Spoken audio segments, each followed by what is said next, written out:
My name was Jasmine. I was an orphan adopted by the Thane family. A wolfless Omega, the weakest member of this pack. I had a crush on my foster brother Jason. While calling him to have his meal, I heard other sounds instead. Gap. Beneath him, Stephanie.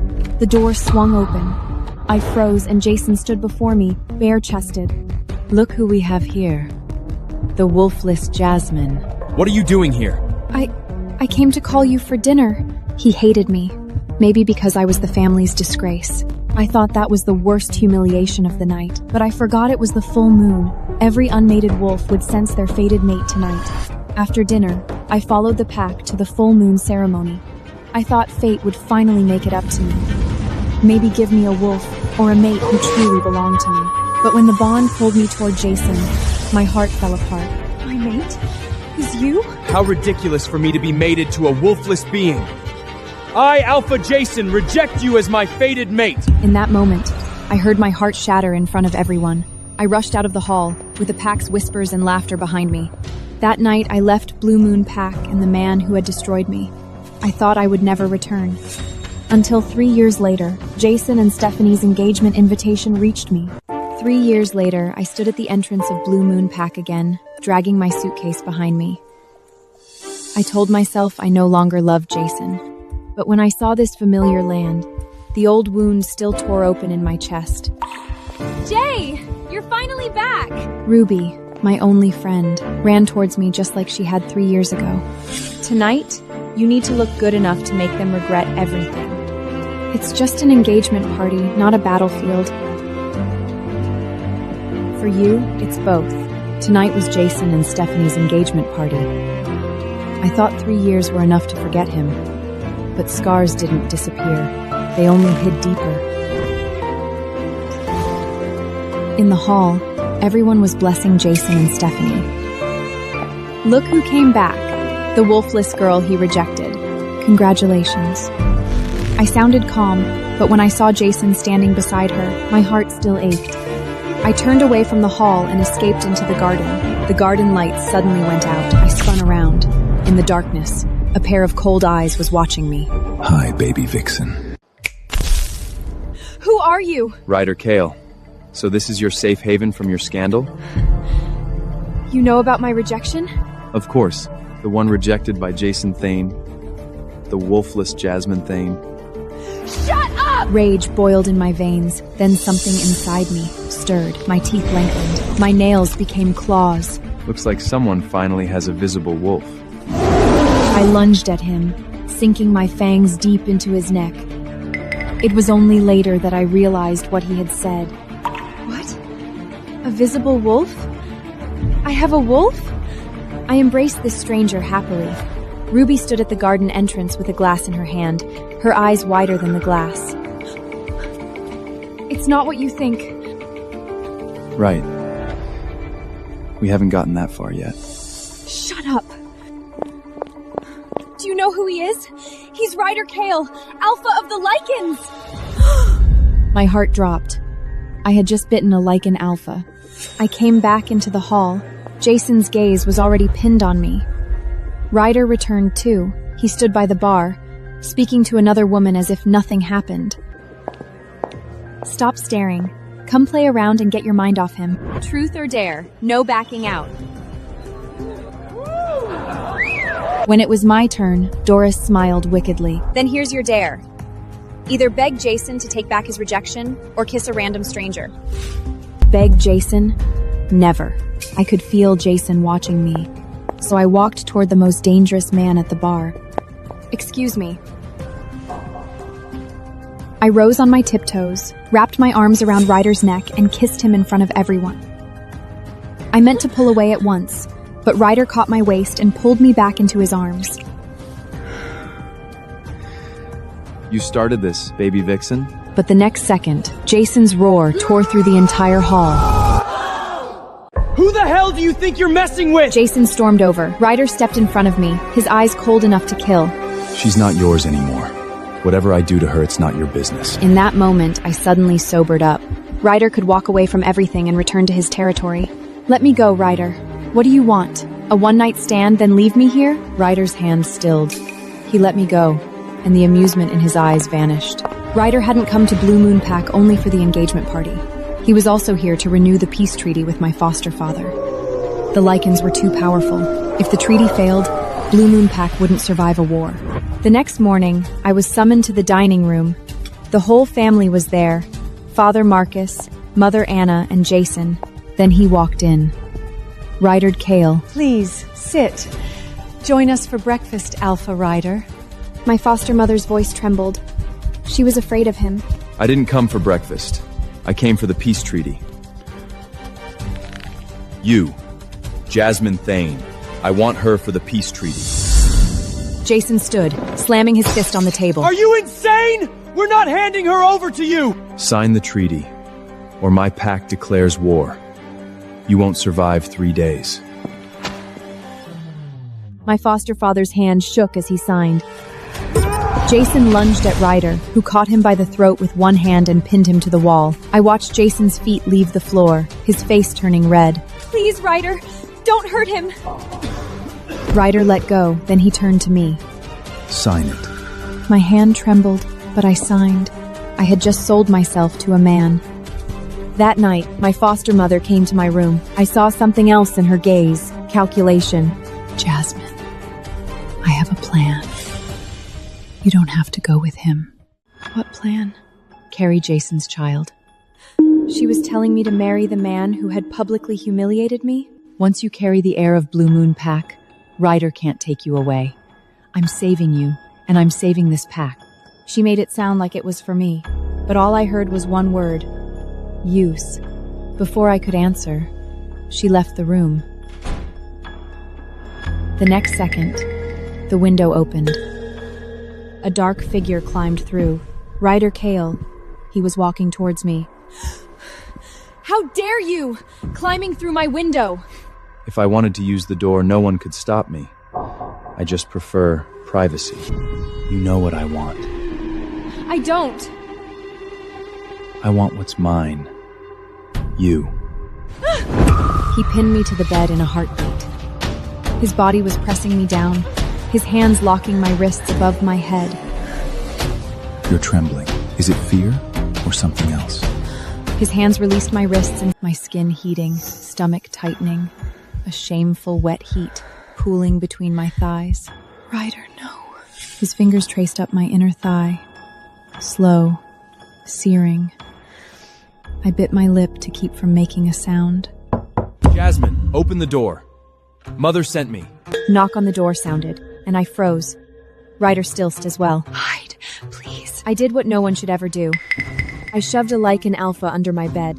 I opened the door. Jason stood there. His expression was dark.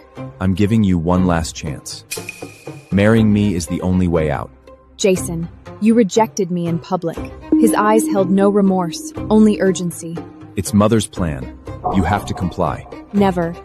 Get lost. Then Ryder crawled out from under the bed, his face dark as a storm. He had heard every word. Ryder stood, straightening his clothes. His movements were slow, calm. Ryder, I can explain. He didn't speak. He just gave me a look, then climbed back out the window, vanishing into the darkness. I didn't sleep that night. I knew a storm was coming. The next morning at breakfast, the atmosphere was strange. Jason was silent. Mother avoided my eyes. Ryder stood at the door, a thick document in hand. We already signed. That was not enough. She will belong to me forever. Belong to Lycan, including the kids in her belly in the future. Jason lunged at Ryder. This time, Ryder didn't even use his hands, just an elbow strike, and Jason flew into the wall. Sign. Now. Or I erase this pack from the map. I rushed to Ryder's side, grabbing his wrist with both hands. Please, let them go. I'll sign. I picked up the pen and signed my name on the contract. The next moment, Ryder threw me over his shoulder. Mother was crying. Father hung his head, and Jason didn't even look at me. The car sped through the darkness. I fought wildly, kicking, hitting, screaming. Enough. Either sit still or I'll tie you down. I fought until every ounce of strength drained from my body, collapsing limp on the back seat. Ryder sat beside me. His hand stayed clamped on my wrist. I didn't remember when I fell asleep. I woke up in a massive bed. Someone had changed me into an almost sheer silk nightgown. 2 maids stood outside the door, holding my old gown. Clearly, they had changed me while I was unconscious.